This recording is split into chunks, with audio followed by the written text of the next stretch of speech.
Kisah Syekh Zakaria Al-Ansori. Bismillahirrohmanirrohim. Khazraj adalah daerah asal alim besar yang bernama lengkap Syekh Zakaria Al-Ansari Al-Khazraji. Sayang sekali tahun kelahiran Sufi yang sangat harum namanya di dunia Islam ini tidak tercatat.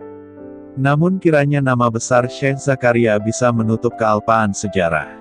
Atau kalau memang tanggal kelahiran bisa dijadikan event perayaan. Kiranya para pecinta ilmu keislaman bisa merayakannya tiap hari demi mengingat tokoh besar ini, meskipun dengan cara penambahan kelimuan. Syekh Zakaria datang ke Mesir. Syekh Agung yang sangat akrab di telinga para santri ini datang ke Mesir pada masa pemerintahan Qoibei. Di Mesir ia memperdalam kelimuan di Al-Azhar pada saat masih usia 18 tahun.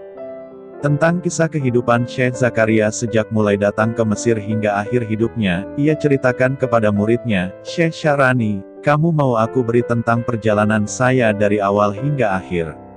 Maksudku supaya ilmu kamu menjadi dalam dan seolah-olah kamu hidup dengan saya sejak dari awal," kata Syekh Zakaria. Dengan senang hati Syekh Syarani menjawab, "Tentu saja saya mau tuan," ujar Syekh Syarani gembira, "aku datang dari kampung, saat itu aku masih seorang pemuda yang lugu. Belum ada satupun tempat penampungan, juga belum ada seorang pun yang memperhatikan aku," ucap Syekh Zakaria mulai bercerita. Keadaan semacam itu tidak membuatku surut untuk memperdalam ilmu keislaman. Ibarat orang minum air lautan, semakin aku meminumnya aku semakin haus dan seperti mau meraih semuanya, kata Syekh Agung ini yang disimak khusyuk, murid sejatinya.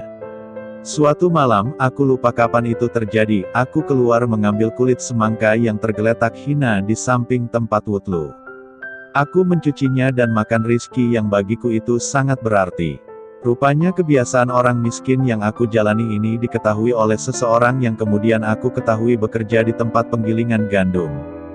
Mungkin karena iba dengan nasibku, tapi yang pasti beliau sangat baik dan berjasa dalam hidupku. Orang itu membelikan aku semua kebutuhanku dari buku-buku dan pakaian. Orang itu sempat mengatakan padaku, "Zakaria, jangan pernah meminta sesuatu kepada siapapun. Apapun yang kamu perlukan akan aku penuhi." Demikian pesan orang mulia ini suatu ketika. Hal ini berlangsung bertahun-tahun. Hingga suatu ketika di malam yang sepi, ketika orang-orang sedang tidur, tiba-tiba sang dermawan itu mendatangiku. "Bangunlah," begitu ucapnya tiba-tiba. Aku berjalan mengikuti langkah-langkahnya dan berhenti di suatu tangga tempat bahan bakar. Tangga itu lumayan tinggi. Di tengah pikiranku yang berkecamuk mengapa aku dibawa ke tempat ini.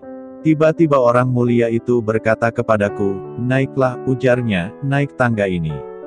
Aku bertanya dalam bimbang, "Ya, naikilah tangga itu," katanya lagi. Aku menaiki tangga itu dengan pelan dan terus berpikir apa makna semua ini. Orang tua asuhku itu terus bilang, "Ayo terus naik, terus," desaknya. Setelah aku sampai di puncak beliau berkata, "Kamu akan tetap hidup sementara semua kawan sezamanmu telah mati. Kamu akan unggul melebihi semua ulama Mesir. Murid-muridmu akan menjadi syekh-syekh besar. Inilah yang terjadi dalam kehidupanmu hingga tertutup penglihatanmu," ucapnya penuh dengan makna, "berarti aku akan menjadi buta." Ratapku seketika. Beliau berkata, "Sabarlah, itu sudah menjadi suratan wajib bagimu," katanya. Syekh Zakaria melanjutkan ceritanya, bahwa sejak kejadian itu, dia tidak pernah bertemu orang dermawan tersebut. Syekh Zakaria, aktivitas keilmuan dan kesufian. Secara konsisten Syekh Zakaria belajar, mengaji di Al-Azhar. Beliau mendengarkan pengajian para ulama, para ahli fikih serta para ahli tasawuf secara khusus. Hingga akhirnya beliau menjadi seorang tokoh aliran fikih dan tasawuf. Bagi Sufi Agung ini, waktu mempunyai arti yang sangat besar. Dalam hal ini, Syekh Syarani berkata, "Saya telah melayani beliau selama 20 tahun. Sungguh saya tidak pernah mendapatkan dirinya lupa sedikit pun. Beliau tidak pernah melakukan suatu pekerjaan yang tidak ada artinya, baik siang maupun malam," kata Syekh Syarani menceritakan. Seiring dengan merangkaknya usia, beliau selalu melakukan salat sunnah secara sempurna. "Saya tidak ingin diri ini kembali menjadi seorang yang malas," katanya. Apabila beliau didatangi oleh seseorang yang banyak omongnya, beliau akan langsung berkata, "Kamu telah menyia-nyiakan waktu kita," ucapnya dengan tegas. Dalam waktu yang cukup lama beliau selalu menyempatkan diri untuk berdiam diri dalam sebuah khanqah Saidus Suada, tempat berkontemplasinya para sufi. Sejak kecil saya telah menyukai tarikah kaum sufi. Kesibukanku selalu aku isi dengan membaca buku-buku mereka dan mengambil pelajaran dari tingkah laku mereka, serta berkumpul dengan para ahli tasawuf, kata Syekh Zakaria berujar. Dalam khanqah ini beliau selalu berkumpul dengan para ahli sufi untuk mengambil manfaat dari ilmu mereka. Demikian juga mereka mengambil manfaat ilmu beliau dalam fikih dan syariat. Kehidupan beliau di dalam khanqah banyak mempengaruhi beberapa karangan beliau, seperti Syarah Risalah Al-Qusyairi, Ilmu Tasawuf, Qawaid Sufiyah, Kaedah-Kaedah Sufi, serta catatan pinggir beliau dalam kitab Tafsir Baidawi. Kiranya sangat bermanfaat di sini untuk mengetahui sejarah khanqah Saidus Suada. Tempat itu adalah pertama kali yang didirikan di Mesir. Sekaligus merupakan tempat untuk berkontemplasi Syekh Zakaria untuk waktu yang lama. Syekh Zakaria telah mempersiapkan dirinya di khanqah Saidus Suada, untuk menulis beberapa karangannya yang besar, sebut saja misalnya, Syarh Bukhari.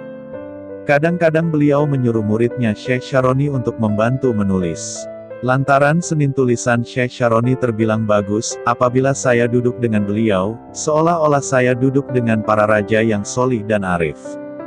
Mufti besar Mesir, para pangeran dan pembesar ketika duduk di hadapan beliau seperti anak-anak kecil, kata Syekh Syaroni mengenang. Karamah Syekh Zakaria Al-Ansari. Raja Al-Ghouri suatu ketika marah, karena satu peristiwa. Ketika dia tahu akan kedatangan Syekh Zakaria untuk menyelesaikan masalah ini, dia memerintahkan supaya di depan rumahnya dipasang rantai. Ketika Syekh Zakaria melihat ada rantai, beliau memotong rantai tadi dengan kertas yang ada di tangannya. Selanjutnya beliau masuk bersama para penduduk.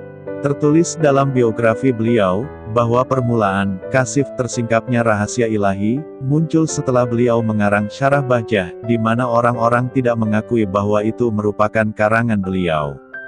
Mereka menulis kitab Al-A'ma wal Bashir sebagai komentar dan celaan terhadap beliau. Dalam kitab ini Syekh Zakaria bercerita, aku adalah orang yang doanya selalu dikabulkan. Setiap aku mendoakan seseorang, maka doa permohonan itu pasti diterima, ujarnya.